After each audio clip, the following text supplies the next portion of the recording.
Peace is incredibly important because it allows for an environment where human potential is allowed to flourish.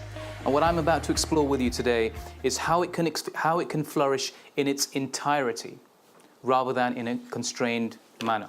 Human beings are not meant to specialize in one thing. We are endlessly curious about so many different things. And yet we live in a hyper-specialized world where today everybody is compelled to micro-focus their energy on a particular career or on a particular academic discipline. Now, through my book, which I spent over 5 years researching and writing, I'm questioning this premise. I'm questioning whether hyper-specialization is the way forward. Polymaths. Now, polymath is something you might refer to when you're talking about someone like Leonardo da Vinci, someone who is exceptionally versatile and therefore excels in various seemingly unrelated fields or disciplines. Now, these types of people are not just interesting because they're fascinating, but they are interesting because they are the shapers of our world. They defined history. They are the most influential people in history. Now, imagine that bold claim. Polymaths are the most influential people in world history.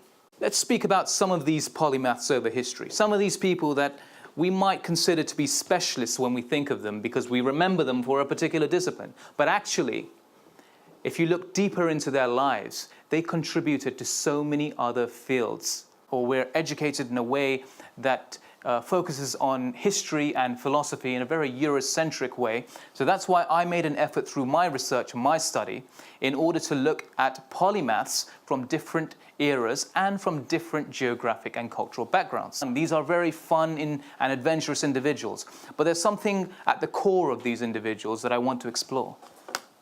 I wanted to investigate the mindset of these individuals. What makes them different or seemingly different from the specialists that we all seem to be or aspire to be today? They were curious about different fields, right? So they didn't categorize, this is going to be mathematics, this is going to be nuclear physics, this is going to be history of art. No. They exercised their curiosity in a way that was boundless, in a way that Leonardo did when he was compiling or writing his notebooks.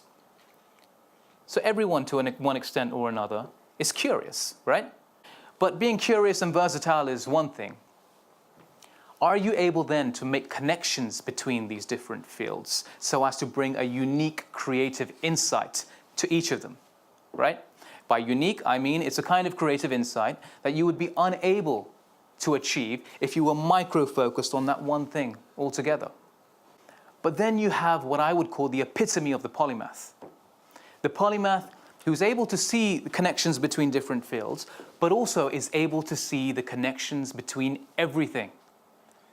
Everything is connected. So polymaths have this systems thinking approach. Systems thinking means able to see things in networks as opposed to separate building blocks, right? So this was the kind of mindset that a polymath had.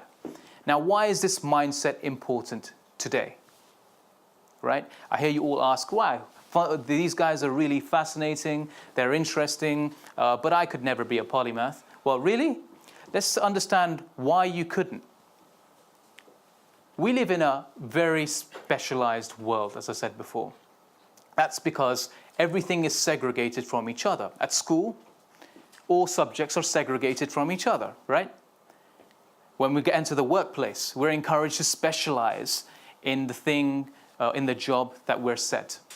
Anything else is seen as a distraction. It's discouraged. Other interests are discouraged. At school, other interests are encouraged to an extent, but everyone should be moving towards the top of that pyramid. So you have multiple interests at the bottom, and then you're funneled off right to the top, where the ultimate goal ought to be complete and utter specialization. I'm challenging that. Because what value does specialization have in a 21st century world where everything isn't completely and utterly complex? We need to resist hyper-specialization. We need to resist this outdated mode of thinking. It worked well during and just after the Industrial Revolution, where division of labor was considered important to enhance efficiency. But do we still live in the post-industrialized world? Or do we live, as Jeremy mentioned, in a highly interconnected, complex, multifaceted world? Let us redefine what efficiency means then. Let us focus on creativity as opposed to efficiency and output. So you're going to leave here today thinking, okay, what relevance does this have for me then? Well, it has a tremendous relevance to you because you're not a machine, right? You are a multifaceted being. Every single one of you in this room is a multifaceted being. If you're going to try to operate like a machine, i.e. micro-focus on one thing, within 5, 10, 15 years, machines themselves will out-specialize you. You will lose your relevance. So how do you maintain that relevance? You've got to be adaptable. You have to be versatile. You have to adopt the polymathic mind in order to retain your uniqueness and your value to society. For me, human potential is multifarious. When Abraham Maslow spoke of the hierarchy of needs and self-actualization, what he meant about the epitome of self-actualization was man or human should be everything they ought to be.